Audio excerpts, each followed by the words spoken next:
I'm such an excitable person. I wake up almost bouncing. I'm passionate about young people joining this profession. You don't just wake up one day and say, I'm going to start coaching. You need me to grow and make time to develop that skill in your profile and then execute it. You can't be a leader if you're not a coach. Welcome to the ISP podcast, where we speak to salespeople about their journeys to help you demystify the profession. Today, we are joined by Helga Saraiva, Executive Director, raise the roof, Executive Director of Commercial and Growth at Supo, Academic Director at Nova School of Business and Economics, and founding fellow and member of the board of directors at the Institute of Sales Professionals. Now, what an intro that is. That's brilliant, isn't it? Oh my gosh, I'm old. Right, experienced. Helga, it's an absolute pleasure to have you on the podcast today. For those of the audience, should I say, that don't know you yet, did you want to give a quick intro, share a little bit about your journey from global sales leader to founder, mentor, educator? The list goes on, right? Sure thing. I suppose, I spent 25 years in London and always in the corporate world, always doing selling. I was in the fintech world. And when I moved to Portugal and I started to put my finger on the pulse, I started to realize what an incredible world it was that I'd just been in. And, selling technology requires a certain profile. And that combined with my just absolute passion for sales and selling, I realized that there was a great opportunity for me to share with others this expertise that unknowing to me I had been developing and growing for so many years. And it just felt like a very natural step to start my own business and start doing all sorts of advisory and consulting, which then led to actually creating programs at this incredible university. It's a global university with an incredible international reputation, the number 15 or 13 in the world. I stopped counting at 20, actually, ranked by the FT. But this proximity with business owners and sales executives was just the perfect recipe for me. And I then naturally started doing quite a lot of mentoring as well. I'm passionate about young people joining this profession. And so mentoring startup owners and founders just fitted in very nicely. It gave me the opportunity to get close to young people and adults, grown-ups, older, I suppose, more experienced people. But while less experienced in the world of sales, they're great at creating products and services.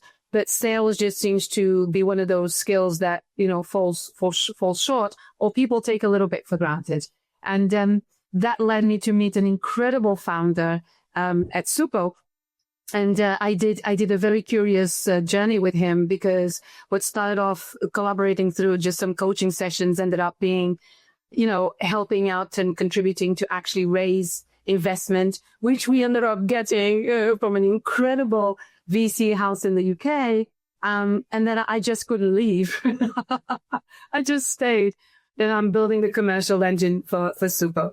Yeah, I love to hear that. Congratulations on the funding. And I guess once you get that passion, once you get that fire within you about that project, it's really hard to move away, as you mentioned. So hard. And doing it with young professionals, just for me, is an extra joy, because I don't know where young people today actually, receive or get still seem to receive this stigma, negative stigma about sales and selling. And I just think to myself, where did you inherit this from? And when I get the opportunity to work, especially with the younger generation, they're flabbergasted into, what sales is really about and what selling is about, for the positive, for the better. So I'm trying to do my part. Indeed. Whether it's history or Hollywood, there's, snake oil salespeople, dodgy car dealers. there's been some fantastic sales films, not necessarily depicting salespeople in the best of light, but as you said, when people think about sales, their mind jumps to one of those depictions of slimy, conniving, weasel type of character. When in reality, what sales is you're helping other people to solve their problems. That's exactly that. You have also lived and worked in a variety of countries, different cultures. I'm keen to understand how that influenced your approach to sales and leadership. That's a curious question, because in a wonderful way, you don't actually have to leave London to get that sort of experience. In terms of different cultures, you get it all in London, especially. But there is a people's element to sales and selling, which thankfully I hope will never disappear in context of AI. And being able to growing a profile of being other-centric and value-centric and problem-centric. You can't do that journey without growing and developing emotional intelligence, active listening, and critical thinking, empathy, and just being somebody that naturally loves other cultures, being receptive and open to that invariably helps to grow, especially the empathy and the emotional intelligence sides of sales and selling. And that is key to being great at sales. It's to me, one of the three great pillars to being a salesperson is evolving those three soft skills, which is empathy, active listening. And the third one, which I haven't spoken about, is, do you want to take a guess? Empathy, active listening, and curiosity, I would say. Curiosity is super mega important. In fact, it is connected to curiosity, which is asking powerful questions. Believe it or not, that's a soft skill, being able to. And in fact, it's a curious one, because asking powerful questions in light of the ChatGPTs and AIs and Claudes of today's, you only really are using them appropriately and powerfully if you actually learn to ask the right questions. It's not so much about getting to the answer now, but it's actually learning how to ask the right questions. Jordan, there is nothing worse in sales and selling than getting the right answer to the wrong question. Yeah. And I think that's why that discovery process is so important. It's where deals are won and lost. It's all about asking the right questions and asking questions and listening as well to understand rather than just to respond. That's so true.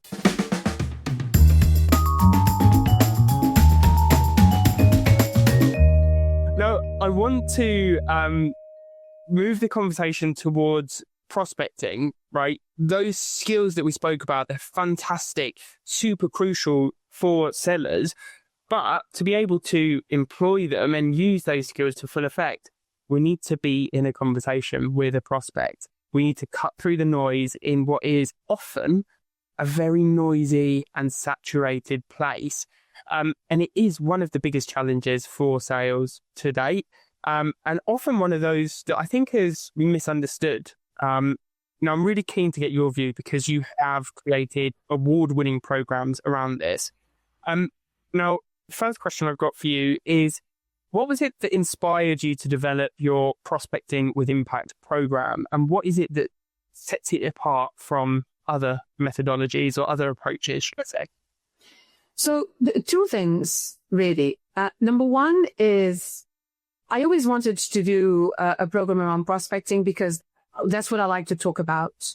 And when I first designed this program and after I started delivering, I started actually realizing that a lot of people were actually not even mastering the fundamentals when I was talking about prospecting. Yeah. And so I realized that I needed to drill down to the fundamentals. So, for example, I talk about objections and most people want to go straight to hearing about how do I overcome objections. You're not going to be able to do it effectively if you don't understand what value is. So I then had to start focusing on how do I identify value and how do I communicate it. You can't do that without understanding powerful questions. So then I had to integrate those three soft skills that I talked about, empathy, active listening, and learning how to ask powerful questions. And what I ended up having today is a program focused on prospecting, but it actually drills down to the very foundation of sales, but you're still not mastering the fundamentals. If you don't even know what your value is, and all of that requires from the person, from the seller, a key characteristic, which is the ability to diagnose.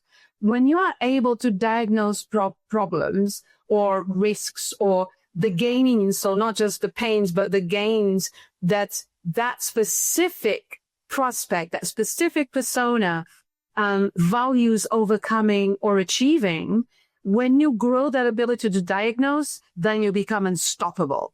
It's simple, but it's not easy. And so to have impact, I needed to shape the program to delve into those specific areas. There are a lot of people that say, or a lot of programs that say, yeah, I'll do that. But when you actually look at the programmatic content, that bit is missing.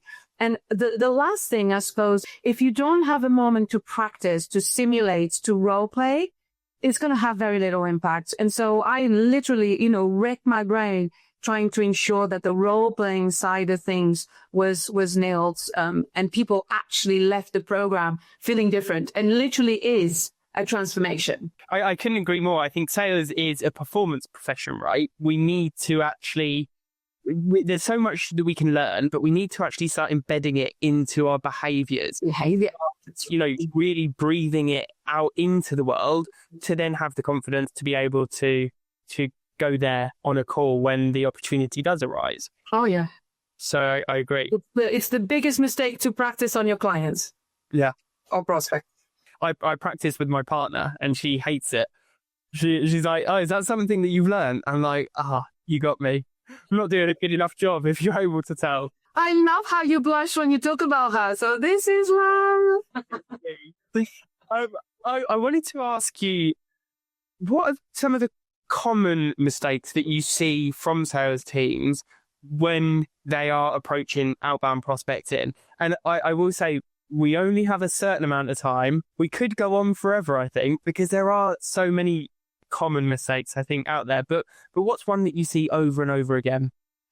So the biggest sin to me are sellers that, without realizing that they're doing it, they're still talking about themselves. And rather than starting the conversation in an other-centric way, in a value-centric way. And it's only until, and I see this, it's only until they role play, for example, with somebody like me, and then I'm facilitating at the same time, and I'm explaining exactly where and why and how what they just said is still me-centric. And then, of course, the one thing that honestly, it's like everybody's saying this, and I don't understand why it is that it keeps happening, but it is, you are sending a prospecting message, and it's still about, I wanted to talk with you about my product and service. And then 3 days later is, did you see my message about my wanting to talk with you about my product and service? And then 3 days later, I still haven't received a message from you. And I see variations of that, some more direct, others more polite, but it still has the same effect, which is big zilch zero. It must be working. I don't know, Jordan. I need help with that one. I think it's just basically, I put it down to leadership. Leadership is, for me, the biggest culprit, because they're basically turning around to their sales team and saying, sell, sell, sell. The coaching side of it is non-existent. They don't even know themselves how to coach their sales team appropriately and effectively. And so sellers keep doing the same mistakes. Yeah. Go figure. Yeah. And on that, how can leaders go about building a prospecting culture that values both results, but equally, and what more important, relevance and biocentricity? Because I think often that pressure to perform is. Of course it is. Of course it is. But here's the thing. First of all, they need to leave the egos at the door. And so that's the first problem. The egos go with them, and that's going to be a massive, massive obstacle. But then if you have somebody who is willing to leave the ego at the door, then it all begins with the mindset. Because here's the thing. A culture a value-centric or a client-centric culture starts with the top. So it's not even starting with the sales leaders. It starts with the CEO or the C-level executive or the managing director or the owner. So that's where it begins. Because it's not just, if you truly have the mindset that we are going to perform because we are client-centric, then it impacts every corner of the organization. It impacts the way leadership acts, the way they give targets, the way they do forecasts, the way they give rewards or how they reward great sellers. It then impacts as well product development. It impacts marketing, customer service. So when we say to me, how can sales leaders approach this? Sit down with your peers and truly understand how it is that the organization can sell in a client-centric way, because it's going to require you to do some work, some introspection work on what your value really is. If you're selling on price, that's fair enough. You're doing a race for the cheapest to be the cheapest price in the market. And marketing is going to have their role and sales are going to have their role. But if you have part of your services or part of the organization is based on value and they're not the cheapest price in the market, then you do have to make some tough decisions on how it is that you're going to lead your sales team and reward them, because that's going to impact their behavior and how comfortable they are in shifting from what they do at the moment to actually truly becoming client-centric. It's not a department-wide thing. It is an organization-wide thing, and it has to go through the culture. And unfortunately, leaders are too, comfortable in their seats, pushing people, through just throw no money at them, or whereas still, let's throw technology at the problem. And it's just not working. And we're going to continue to see that. Mark my words, right? You buy, whoever is out there buying a software system that's just going to make prospecting faster, all you're doing is increasing the amount of spray and noise that you throw at your market. Conversion rates are still going to be very slow. And only the ones that are truly learning value-centric are able to do the thing that actually brings results, which is conversions.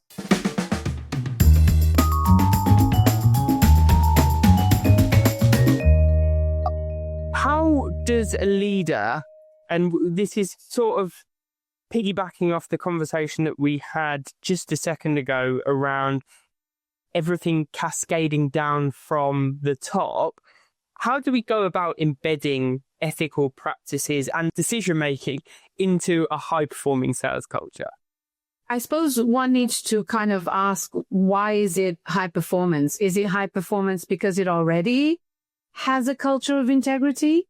Or is it high performance because it doesn't have such a culture? Because I think the two of them are a bit different, right? Yeah. And you really need to understand the leadership style and the leadership culture that exists at the moment to understand what is not ethical about it and who says it's not ethical. Is it not ethical because we bribe people, or is it not ethical because we just don't have the ISP certificates, and we've gone through the actual paperwork to have it officially recognized by someone? Do you see what I mean? The two of them are very different. Yeah, certainly. Certainly, if an organization is high performing, we'd like to think that they'd already embedded ethical sales practices and client centricity. If you're high performance, I would really like to know at the back of, what's the cost of that? Because if your rotation numbers are very high and you really don't give a damn, right? And it's just like, listen, I don't care about burning sellers out. And I'll just, because, they're here for 3 months. We burn them out. We just hire new ones. What can you say to an organization that's happy continuing to make money like that? And these organizations exist. I know this because I talk with sellers who are literally saying, I work for somebody with this culture. Helga, what can I do? Yeah. I'm like, I wish I had an answer, but if at the top you have somebody who's literally not giving a damn about burning out whoever comes in their way, I mean, how do you shift that? I suppose, how can we get people in front of those leaders to show them that sustainable performance that's coming from individuals who have a better work-life balance is feasible as well. Yeah. We could do that. But let's be frank, why do we elect corrupt people to lead our countries? You know, how do we tell those people, hey, you know, don't vote for this person? It's an impossible conundrum, right? Yeah. There's always going to be good and evil in this world.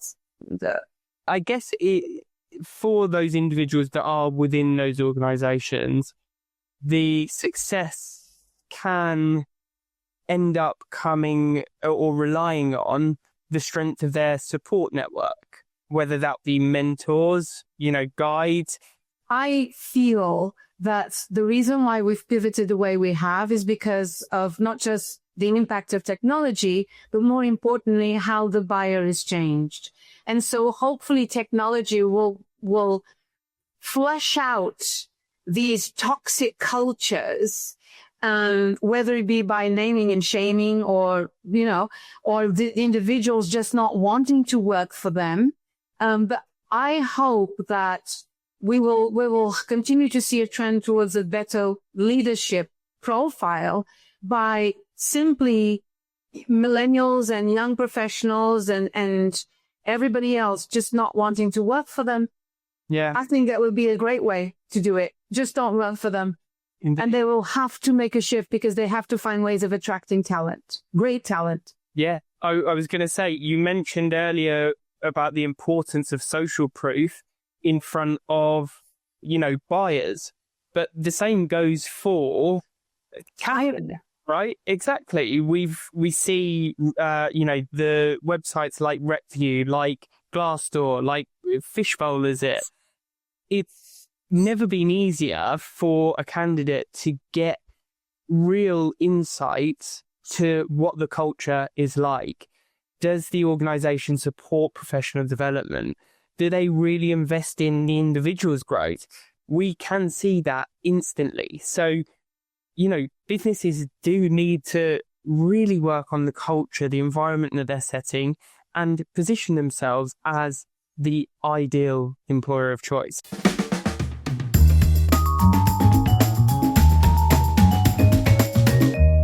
So if you could go back and mentor your younger self entering sales, what is the one mindset that you'd want to share and encourage right away? That's such an easy question for me to answer. Unfortunately, by the way, but it took me years to learn to listen properly. Okay. I'm such an excitable person. Like what you see here is really me, right? I wake up almost bouncing out of bed.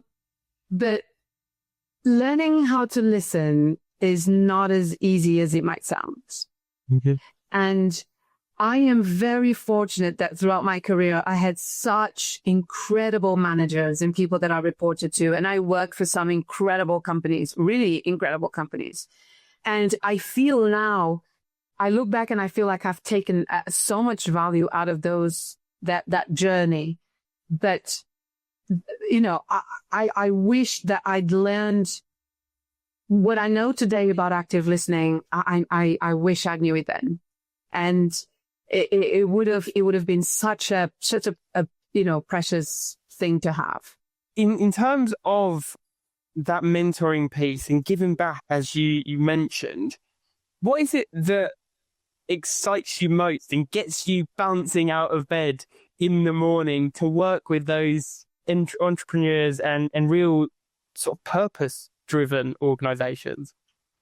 So I have to continue to be honest with you, and they're purely selfish reasons.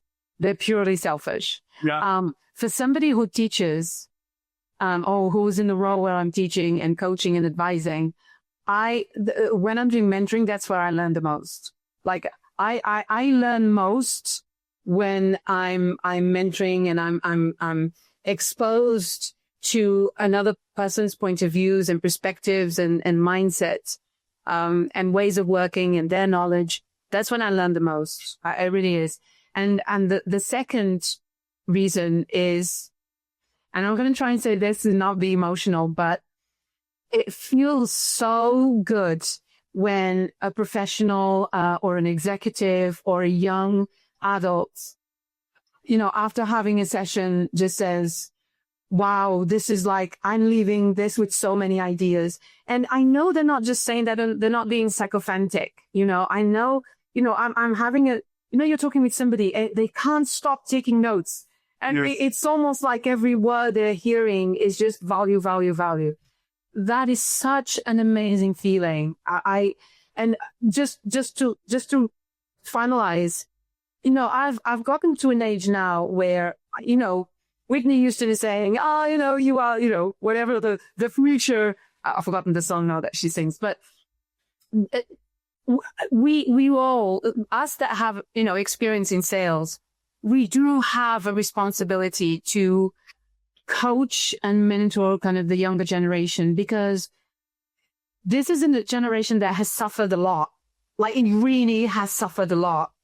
And they're coming young with such amazing energy, but they've had, social isolation. They've had a very weird, different way of living because of social media. The peer pressure is staggering. And, we are free of that, as in the older generation. And so it has to come from us. The amount of young people that I meet who are just still lacking in confidence is incredible. And Right. it's just, it has to come from us, that empowerment, that strength of character, and even that charisma to just help younger generation to just feel great in their own skin and feel confident in who they are, because you are all so beautiful. But that little bit extra has got to come from us. So it's our role to give it. We have to give it back. Yeah, agreed. And what lessons can sort of more corporate sales leaders take from the sort of startup social impact worlds that you often are involved in? That's easy. Like, the corporate world just doesn't know how to be flexible and pivot. And I can understand it, because, if you are driving, $1 billion worth of a cruise ship, if you want to sort of shift 1 degree northwest, it's going to take you potentially, it takes years. Yeah. There is a startup that happens overnight, right? That is, I think, being able to adapt to your market, a huge lesson for corporates to learn from startups. Yeah, indeed. So that flexibility, agility, adaptability, really crucial. Agility, that's the word. You used a better word than mine. Yeah. Well, you led me to the word, so it came from you, Helga. Teamwork. Indeed. Now, I'm conscious of time. I do want to let you go and enjoy the rest of your Monday evening now.